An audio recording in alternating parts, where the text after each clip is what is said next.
তুমি কি বলছো আমি দেশ ছেড়ে চলে যাই? না, আমি বলছি, আমি জানতে, বাংলাদেশের মানুষ তো এরকম ভাবে যে দেশ থেকে যে চলে যেতে পারে সে খুব চলে যায়। এমন কুসন্তান করলাম দেশের জন্য, এখন পরামর্শ দিয়ে আপনি দেশ ছেড়ে চলে যান, এই অবস্থা হলো আমার। আমি তো মনে করি না আমার এই অবস্থা হয়েছে, যে আমি দেশেরই সন্তান, এই দেশেই থাকবো, দেশের জন্য যে কাজ করি সেটাই করব, এটা যতদিন আমি বেঁচে আছি সেটাই করে যাব। আমাকে বিভিন্ন দেশ থেকে আহ্বান জানাই, আমি কেন ওখানে দেশে থাকছেন। আজকেও একটা নতুন দেশ থেকে আহ্বান পেলাম, বলে আমরা সব ব্যবস্থা করে দেবো। এটা আর একটা নতুন দেশ যোগ হলো আছে। কিন্তু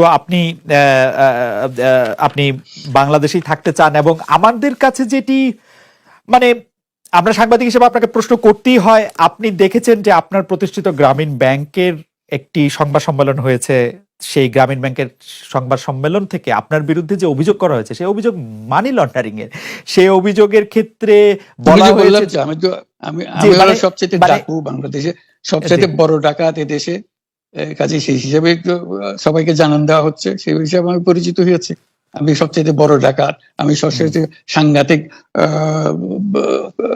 মানুষ, যে দেশের সর্বনাশ করে যাচ্ছি, সেইভাবে পরিচিত দিচ্ছে আমার।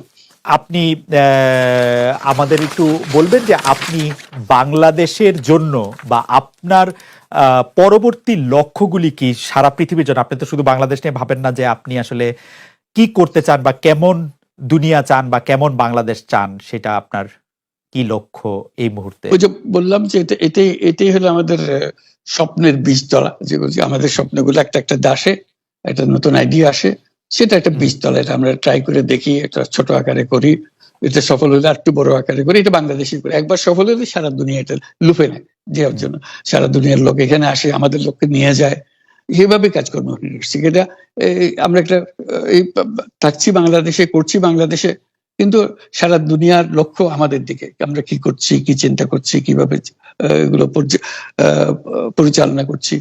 এবং তার মধ্যে ব্যাখ্যা হিসেবে যেটা আমরা বারবার বলছি, আমরা একটা নতুন পৃথিবী গড়তে চাই। সেই পৃথিবী হচ্ছে 3 শূন্যের পৃথিবী, এরও বহুবার বলা হয়েছে, তার উপরে বই লিখেছে 3 শূন্যের পৃথিবী কি হবে, যে 0 কার্বন এমিশন, যেহেতু পৃথিবী ধ্বংস হয়ে যাবে এই গ্লোবাল ওয়ার্মিং এর কারণে, একে রক্ষা করতে হলে আমাদের 0 কার্বন এমিশন অ্যাচিভ করতে হবে। কাজে এটা এমন বিশ্ব আমাদের গড়তে হবে যেটা 0 কার্বন এমিশনের বিশ্ব হবে। 0 ওয়েলথ কনসেন্ট্রেশন। আমরা উন্নয়ন বলছি, যে উন্নয়নের সফলতা গুটিগত মানুষের কাছে যায়। এটা শুধু বাংলাদেশে না, সারা পৃথিবীর অবস্থা, যে সমস্ত টাকা গুটি হতে মানুষের কাছে চলে যায়। দুনিয়ার যত সম্পদ আছে এই মুহূর্তে, তার 90% যে সম্পদ, এটা হয়তো 5% লোকের কাছে। 90% 5% লোকের কাছে রয়ে গেল, এবং আগামী দিনে এটার পরিবর্তন অন্যভাবে 90% এর জায়গায় এটা 95% হয়ে যাবে, ওই 5% এর জায়গায় এটা 3% হয়ে যাবে। অর্থাৎ লোকের সংখ্যা কমে যাবে, সম্পদের পরিমাণ তাদের কাছে অনেক বেড়ে যাবে। এটি হলো বর্তমান অর্থনীতির কাঠামো। আমরা বলছি যে এই কাঠামো যতদিন থাকবে এই পৃথিবী টিকতে পারবে না। আর তো হলো 0 আনএমপ্লয়মেন্ট। বিশেষ করে আমরা যেটা জোর দিয়ে বলি, সেটা হলো যে এই যে আর্টিফিশিয়াল ইন্টেলিজেন্স, এটা পৃথিবীকে ধ্বংস করে দেবে। কাজে তার আগে আমাদেরকে ঠিক করতে হবে টেকনোলজিকে আমরা কতদূর নিয়ে যাব, কোথায় সীমারেখা টানবো, এটা ঠিক করতে হবে। সেই পৃথিবীর নাম দিয়েছি আমরা 3 শূন্যের পৃথিবী, 30 ওয়ার্ল্ড।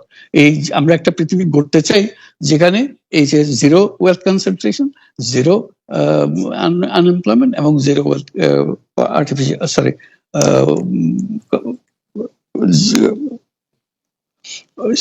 গ্লোবাল ওয়ার্মিং 0 হবে।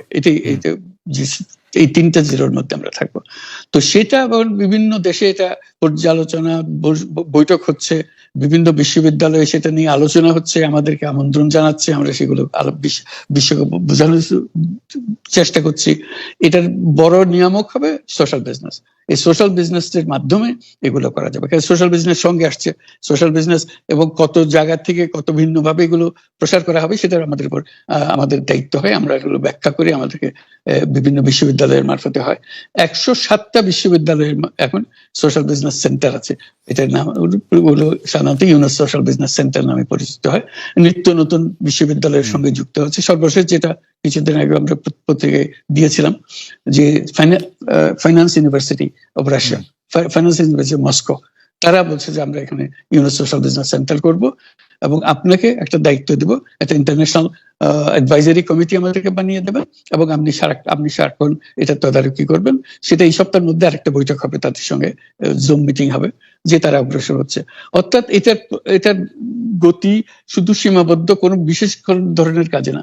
চায়না এটার একটা অগ্রগামী দেশ, যেটাতে সোশ্যাল বিজনেস নিয়ে তারা বহু পরিমাণ মনোযোগ দিচ্ছে। কাজে এইটা দুনিয়ার ডানে বাঁয়ে উত্তর দক্ষিণে সবার কাছে আছে। কাজে সেটাকে আমরাকে তুলে ধরছি। এটার আমাদের বড় বক্তব্যটা হলো যে বর্তমান যে কাঠামোর উপরে বিশ্ব পরিচালনা হচ্ছে, সেই কাঠামো, সেই বিশ্ব এটা আত্মঘাতী একটা বিশ্ব। এটা নিজেকে বিলুপ্ত করা ছাড়া এটার কোনো গতি নেই, যে গতিতে আমরা এগোচ্ছি। কাজে এই বিলুপ্ত হওয়ার আগে যদি আমরা নতুন কাঠামো করতে পারি, নতুন সভ্যতা গড়ে তোলা, এই নতুন সভ্যতা গড়ে তোলার জন্য এই সমস্ত আয়োজন হচ্ছে। সেই কারণেই এই পৃথিবীর এত ইন্টারেস্ট দেখছেন, যে আলোচনা দেখছেন, যে তারাও অনুভব করে যে এটার একটা রাস্তা বের করতে হবে। আমরা একটা রাস্তা বের করেছি, এটা তাদের কাছে সম্পূর্ণ মনে হচ্ছে নাকি আরো এডিশন দরকার হবে, কিন্তু তারা এটার মধ্যে জড়িত হতে চায়, তারা করছে। তার সঙ্গে আমরা 30 ক্লাব, আমরা বলছি যে এটা শুধু মুখে কথা বললে হবে না, এটা কার্যে পরিণত করতে হবে। পাঁচজন সদস্য নিয়ে ইয়ুথদের মধ্যে প্রচার করার, যুবকদের মধ্যে প্রচার করার জন্য 12 বছর বয়স থেকে 35 বছর বয়স পর্যন্ত, এই বয়সের মধ্যে এই যে 5 জন মিলে একটা ক্লাব করবে, 30 ক্লাব। তাদের অঙ্গীকার হবে, আমি ব্যক্তিগতভাবে কার্বন এমিশন জিরো করব, আমি ব্যক্তিগতভাবে ওয়েলথ কনসেন্ট্রেশনকে বন্ধ করব, আমি ব্যক্তিগতভাবে আনএমপ্লয়মেন্টকে বন্ধ করব। এটা ব্যক্তিগত, আমি এমন কিছু কাজ করব না যাতে এগুলো প্রসারিত হওয়ার সুযোগ পায়। কাজে 5 জনে প্রত্যেকে এটা যখন সফল করবে, তাদেরকে বলা হবে 30%। এই 5 জন যদি 30% হতে পারে এবং আরো ক্লাব যদি 30% সৃষ্টি করতে পারে, আমাদের বক্তব্য হলো তাহলে আমরা 30 বিশ্ব গড়তে পারবো। কারণ পুরো জিনিসটা সৃষ্টি করছি আমরা নিজেরাই ব্যক্তিগতভাবে। এই যে ওয়েস্ট, প্রচুর ওয়েস্ট, আমরা বর্জ্য, এই বর্জ্যতেই আমরা শেষ হয়ে যাব। কাজে আমি বর্জ্যের আমি যদি 30 ক্লাব করি, প্রথম কাজ হলো আমি যে জিনিস আমার দরকার নেই সেই জিনিস আমি কিনবো না। কারণ কিনলে এটা ফেলে দিতে হবে, এক সময় ফেলতে হবে। বর্জ্য প্রতিরোধ, কাজে বর্জ্যকে পরিত্যাগ করার জন্য আমাকে প্রস্তুতি নিতে হবে। যদি আমার নেহাত দরকারই হয়, তাহলে আমাকে সেটা সীমিত করতে হবে, রিডিউসে, তারপর হলো রিইউজ, আবার নতুন করে ব্যবহার করে থাকে, নতুন ভঙ্গিতে আসো। তারপরে হলো যে রিসাইকেলিং, আবার এটাকে কাজের মধ্যে লাগিয়ে দিল। এইগুলো প্র্যাকটিস করতে হবে। এই যে প্রত্যেক যুবক, তরুণরা এগিয়ে আসছে, কাজে শিক্ষা ব্যবস্থার মধ্যে একটা বড় পরিবর্তন আনতে হবে। যেহেতু আমরা বলছি যে চাকরি করা মানুষের ভবিষ্যৎ না, চাকরি করার জন্য মানুষের জন্ম হয় নাই, এটা আমাদের একটা ফান্ডামেন্টাল জিনিস। এটা হলো যে আমরা সবাই এন্টারপ্রেনিয়ার, আমরা উদ্যোক্তা, আমাদের জন্ম হয়েছে উদ্যোক্তা।